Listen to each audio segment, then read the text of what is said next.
Welcome to another exciting episode of Be Different Podcast. It's been a minute, guys. My name is Nekesa and today, you guys, you won't believe, I have a friend, Doctor. Yes, I hang out with such people. She's a colleague and she's here with me today and she's going to introduce herself. Welcome, Dr.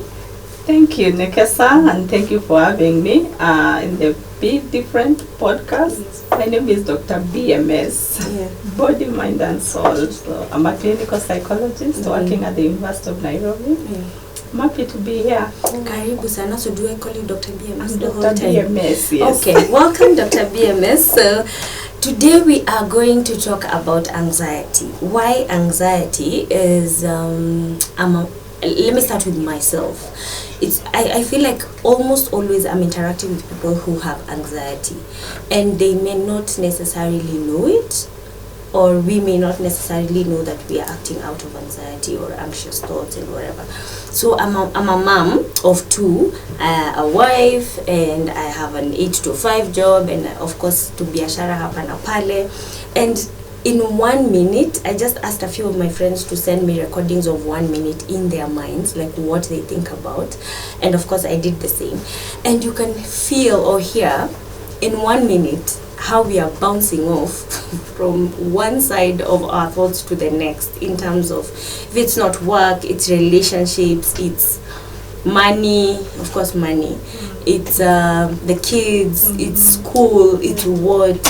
So I just wanted us to demystify and break down this thing about anxiety. Daktari, what can you say about it? Anxiety is a big issue. It's actually a mental health disorder. When you talk about mental health disorders, they are in different categories, and anxiety belongs to a category we call a mood disorder. And it's worth noting that in that category of mood disorders is where we have depression, then we have anxiety disorders, and there are several depending on the intensity of the problem. You've had people who have panic attacks. You have people who have paranoia. You've had people talk about generalized anxiety disorder, where probably is what most of the people you interacted with would have been talking about, where you are anxious about many things at the same time. It's not specific. There are people who will have like anxiety, social anxiety. If you're going to meet people, or if you're going to speak in public, you may feel some level of arousal. So when we're talking about anxiety, we're talking about a state in your body where your body is differently aroused, hyperarousal, because of the situation you are facing, which your body appraises as being threatening to you. So it feels a threat, it senses a threat, and then it sends signals in our brains to prepare to tackle that threat. So unfortunately, there are some people who are permanently in that state of being because threatened. I was going to say, we are living in this, we are anxious like all the time. Okay, let me use my example. I have school fees to pay, and for the last several months we've paid school fees every month. You know, the situation, the whole COVID threw us off a little bit, and then I felt like we adapted, or we just grew thick skins. And then there was the issue of school fees, and then there was the issue of house helps. Us mothers are dealing with house helps issues every other day, and then there is your bosses in the office, and you're reporting, and you're doing so many things at the same time. And then there's the issue of money. We all want money, so there's always something you want to do to get that extra coin. And so you're thinking of all these things at the same time. A day has 24 hours. We are all given that same day. So is it normal for all of us to be on that continuum in terms of anxiety? The truth of the matter is, it's different for every person, because several characters and factors will determine how your levels of anxiety, or even how you deal with it. And how you deal with anxiety is determined even by the way you are socialized, right from when you are young. There are some children, in fact, anxiety problems start to show young, when people are young, around 8 months. You may have gone to visit a friend who has just gotten a baby, and this baby will not agree for you to hold them. You may have seen that. So it's quite frustrating for young mothers. Their friends have come to see a baby and the baby will refuse the visitors completely. Why? Because this child has been used to their caregivers. So when somebody neutral or somebody different comes in, they get anxious. Even as young as 8 months. That's when, and it's a normal development at that point. Your brain is developing to know who is normal and in your environment and who is not.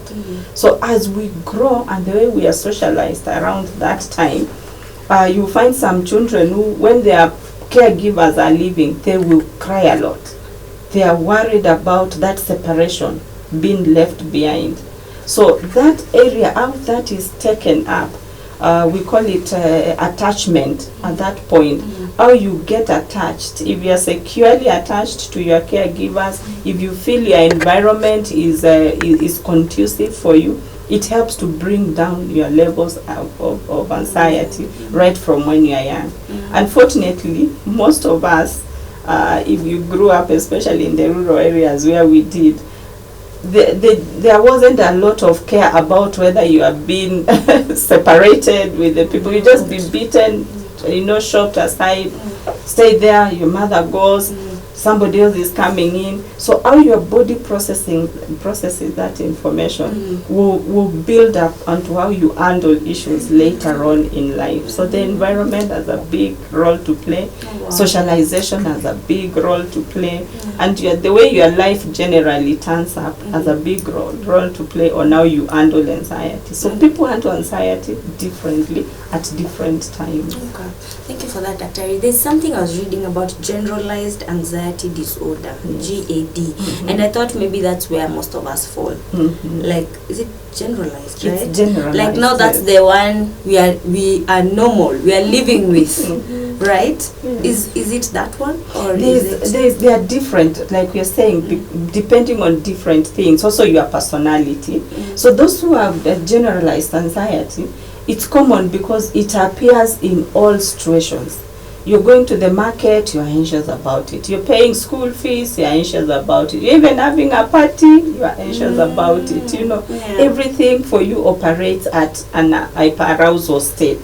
There are people who have specific anxieties, like social anxiety. If I'm going to a social gathering, I'm going for a party, I'm scared, or I feel worried about that. So when I have this anxiety, for some people, I'm wondering where I'm sitting, does it make me make different choices sometimes, as opposed to if I wasn't anxious, I would have made a different choice in life? Yeah. Maybe that's the first question. And the second one is, I feel like sometimes most people are paralyzed by the anxiety, and therefore they are just in this state. They're not doing anything. Yeah, comment on those two. Like we said, there are different types of anxiety. There's even what we call phobias. It's also a type of anxiety where you are afraid of a specific thing. Like there are people who have phobia for heights.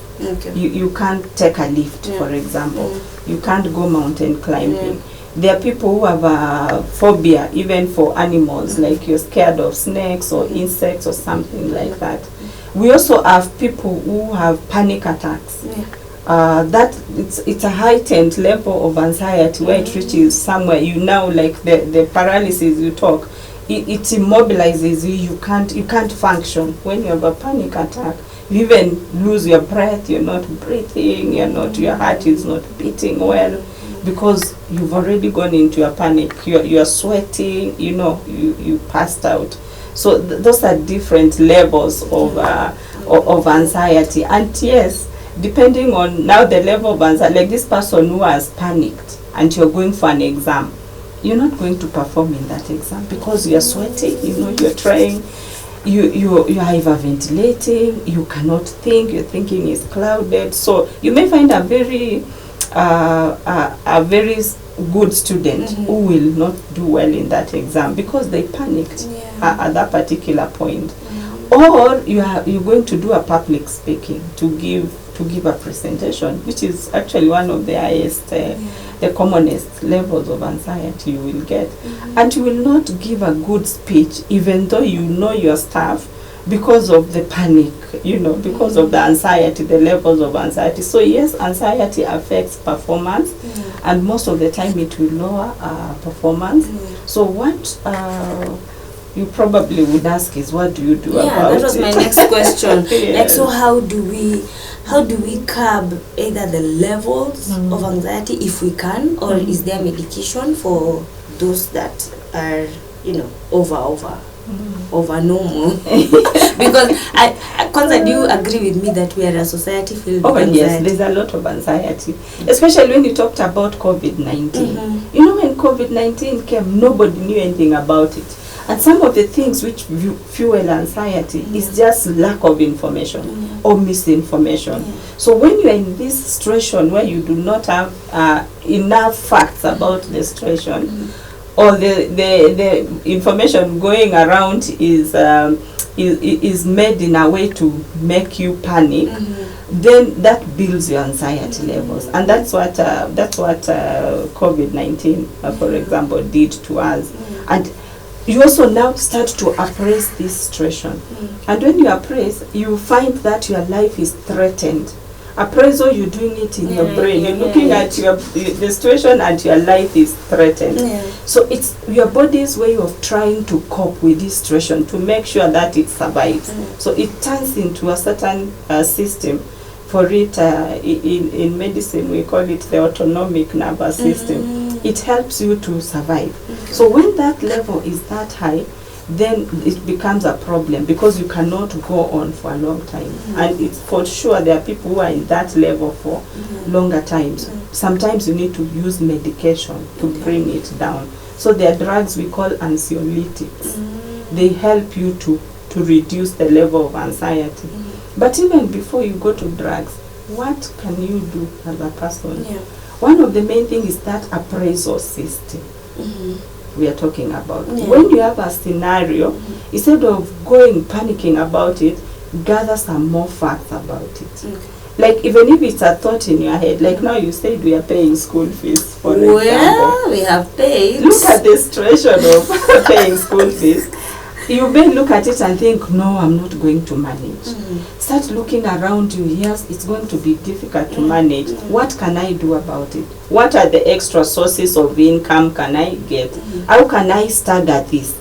Because when you are worried, you are anxious about a situation, it only does more harm to you. It does not take the situation away. So the appraisal system is very important. Is this like just your way of thinking and packing things? That is true. Okay. Yeah, the appraising is your way of thinking. Then you're asking people that 1 minute in their head. So you need to get hold of your thoughts. What am I thinking? So sometimes we call it thought arresting. Arrest it. If it's taking, I'm doomed, I will not do well in this presentation, arrest it there and say, okay, it's not easy. What can I do about it? So first thing is prepare. Prepare. If it's a presentation or it's an exam you're going to do, read for that exam. You will be more anxious if you didn't read. Like for our youngsters, the young adults, you go partying the whole time and the exam is tomorrow and you want to read everything. Of course, by the time you get to the exam room, you are anxious. So we're saying prepare. If it is finances, have a financial plan, financial management, so that things are not just coming to you from, live within your means. One of the main things we are finding causing, like when you think we are an anxiety-filled situation, is also because we are looking at other people's lifestyles and trying to compare them with ourselves. So you tend to think, that one is doing so well, you don't seem to be, and then you just assume I'm doing the worst. And when you put yourself in that situation, you're going to be anxious. Comparing yourself to social media. Social media has actually heightened the level of anxiety because people are putting their lives out there, and they only put the glamorous part of it, not the struggling part. Yet you are living with the struggling part. You also tend now to downplay the good things happening in your life. And that is some of the issues which are causing I like what you've said about we really don't focus on the good. We just focus on the things that are negative or the things that are about to get worse. Recently, just the other day, I was somewhere, we were seated, we were having at a birthday party, and someone said, where Don't think Russian and Ukraine war has not affected us. Gas has already shot up. And I just started thinking, gas is like it's already 13 kg cylinder. That's anxiety. And I just thought, oh my God. Like you need to always have more than 3K in your pocket at any one point, you know. Does context affect? Because I really feel like Kenya, Nairobi, it's just a special kind of environment. Correct me if I'm wrong, but I really feel like we are almost like tough people, tough mentality, tough attitude. We won't let you cry over there. Cry baby. We will not allow you. We will not give you the time of day to cry. You know, we're like, well, people have bigger problems than this. Amka tembea, you know. Do you think context matters? A lot. The environment in which you are, the context in which you are living affects your life. And while we are at it, it's also good to say that anxiety is very contagious. It is? Yes, you can pass it to other person. Wow. You may wake up and you find everybody is anxious about you because somebody else, like if you bring a rumor, you threaten people, or like now, like someone is telling you this wall in the imagine, Ukraine, you think it's so far. You know, you think it's far, but it's affecting you. You know, they have just transformed that idea to you and planned it in a way which is scary to you. So you start appraising your situation and you find it's going to be difficult to cope with this. So yes, the environment is important. So you're saying also see whom you're surrounding yourself with. See which activities you're involving yourself with, because some of them are going to arouse your anxious self a lot. Others can be very calming. Like now, that's why we say if you find yourself interacting with nature, it's a way of calming yourself. You know, if you go mostly to the rural areas, hiking, people like to go hiking.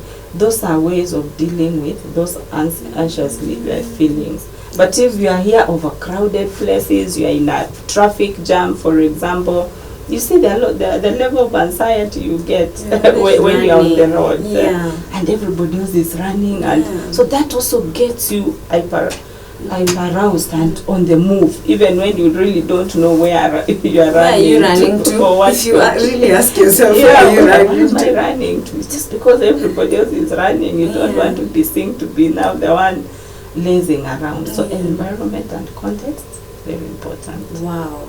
That calls a lot of individuality. It does. And also the whole thing of not wanting to always, there's this element of always wanting to belong. Correct me again. So I always want to belong, and now that I have an 8 to 5 job, I always want to seem busy and like I'm working and I'm moving and I'm not just coming to the office to sit down. So does that also do something to my, because that thing we've said about running, and you're like, like you, why are you running? So there's that cycle that we're already used to, so that when it slows down, you think there's something wrong. It's true. So we are used to the whole. The truth of the matter is human beings are social beings. Yeah. So they like to belong, and they like to, also people learn by modeling. What everybody else is doing is you find yourself fitting into that rhythm. But in there, you need to be very grounded. You need to be yourself as a person. And this is the only way, for example, you're going to beat what we call peer pressure. There's peer pressure even in adults, you know. You need to stay in this estate. You need to drive this kind of car. Your children need to go to this kind of school. You need to hang out in this kind of clubs or this kind of people. Take this type of holidays. How will I network? Excuse me. Yes. So that's a lot of peer pressure. But before you get there, you need to be grounded.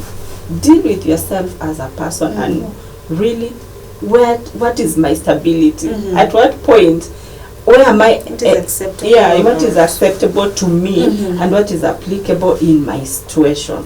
So if you don't do that, you find yourself being pulled by the current to the deep waters, and there, it's danger. You're going to drown, most certainly. So keep to your level. If you're in the shores, keep to the shores, don't go to the deep waters just because you're following the crowd deep there. You don't know what preparations they are. So planning is very important in all areas of your life. There are people who are being put, like, you need to have a big wedding, you need to have this number of children, you need to do this kind of job, you need to stay in this area. You need to tell yourself, really, realistically, Nekesa, what applies to me?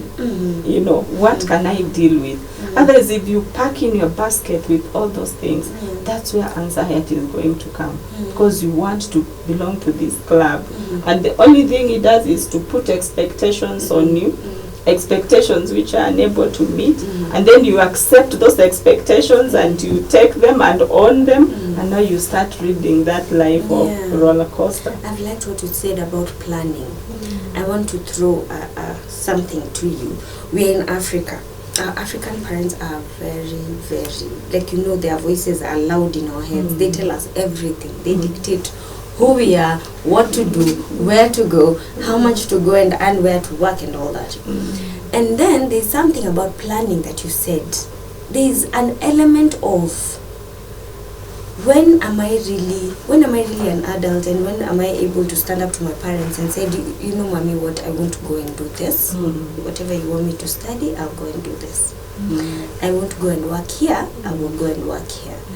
And at what point of my life will I get to that planning? Because this is what happens to most, if not all of us. We wake up and realize too late that, I needed to have a plan of my own. So kumbe I can say no. We have not been socialized that way. Looking at our context again, right? So I am trying to catch up. I am trying to not work with anxiety, and I am trying to slow down and find myself, and yet I'm on this really fast moving track.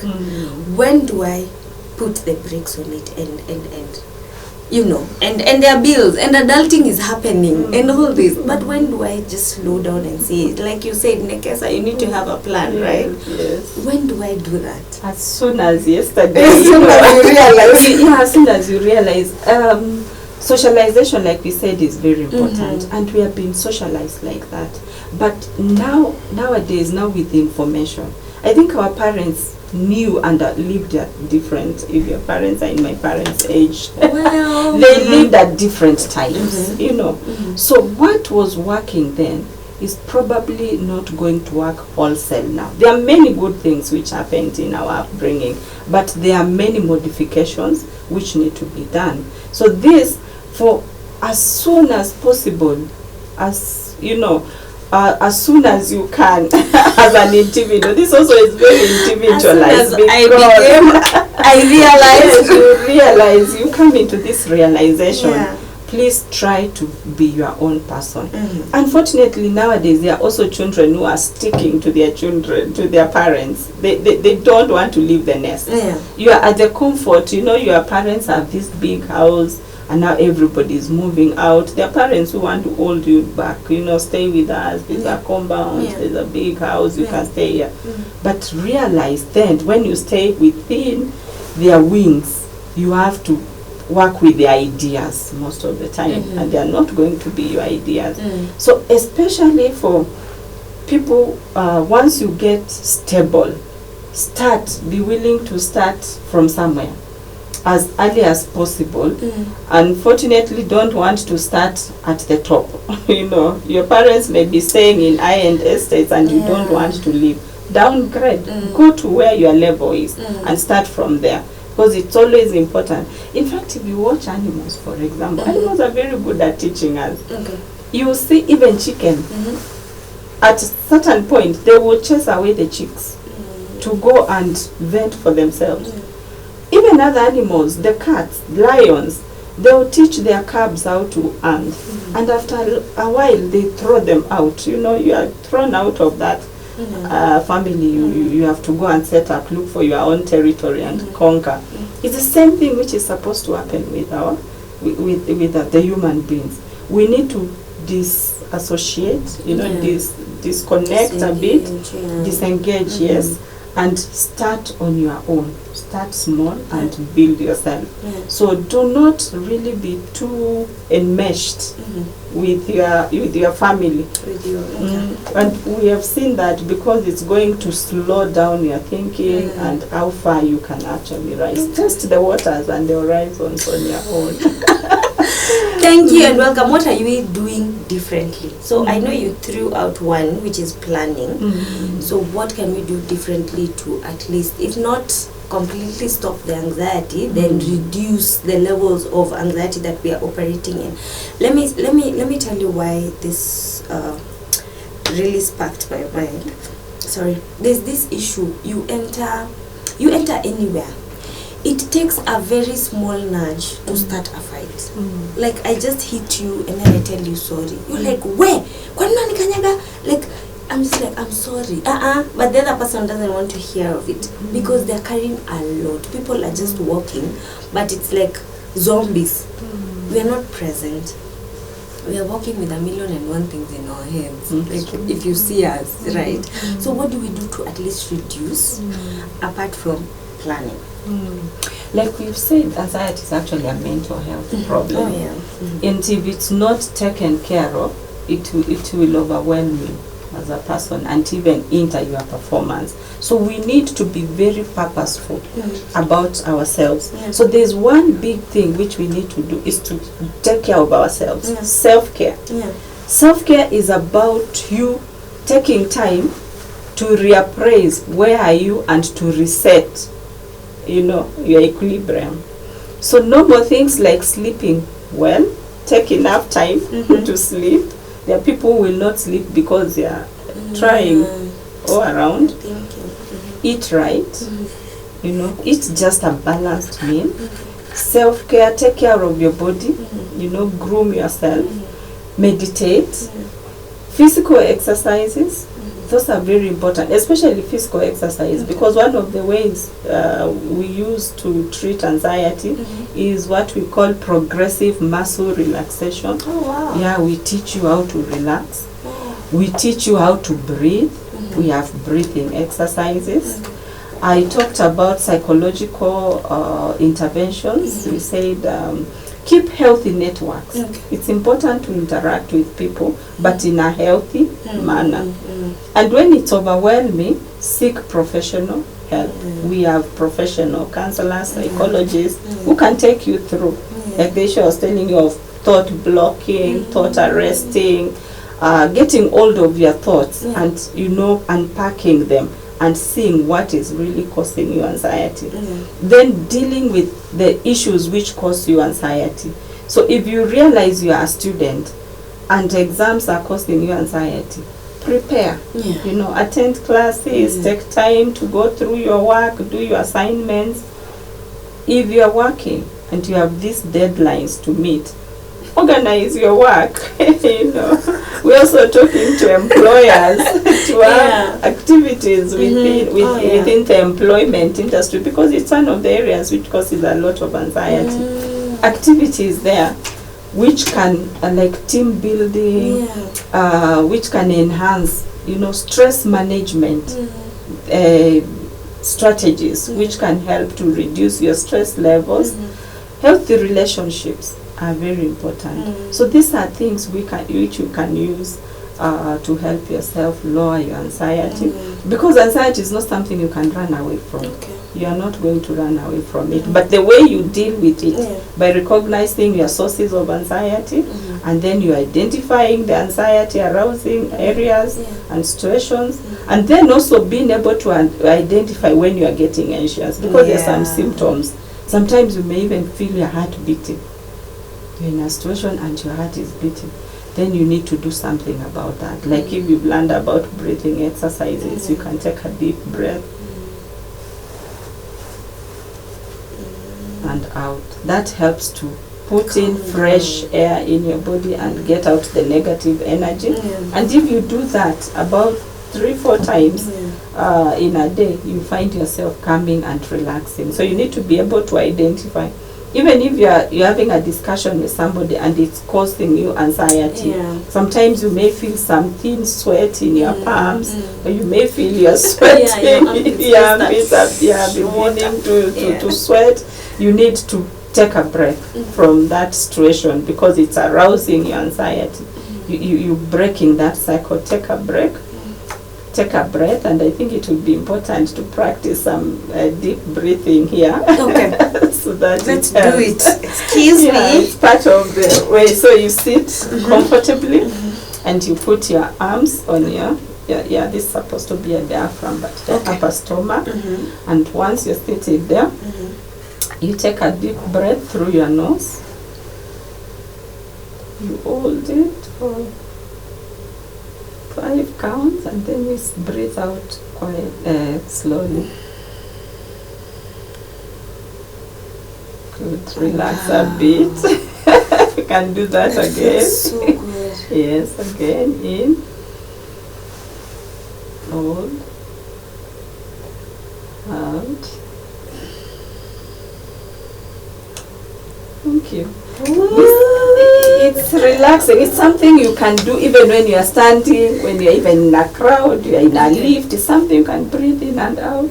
If you're having a discussion which is turning difficult, it's something you can take a minute. Take a deep breath in, breathe out. It will clear your mind. Wow, I already feel therapized, guys. For free. Anyway, so Dr. BMS, thank you so much for coming. Do you have any parting shot? Yes. Okay. Can you kindly give us your parting shot after those breathing exercises? I'm cool. Thank you. My parting shot is mental illness is real. Okay. And we should not trivialize mental illness. We need to be purposeful and very intentional about our mental well-being. So it's not normal to be stressed or to be anxious all the time. Please take care of yourself. Talk to someone, and if you're not getting enough therapy with the person, your social relations, seek professional help. We are here and we're going to help you. Thank you so much. Thank you so much for joining us. Have a good one.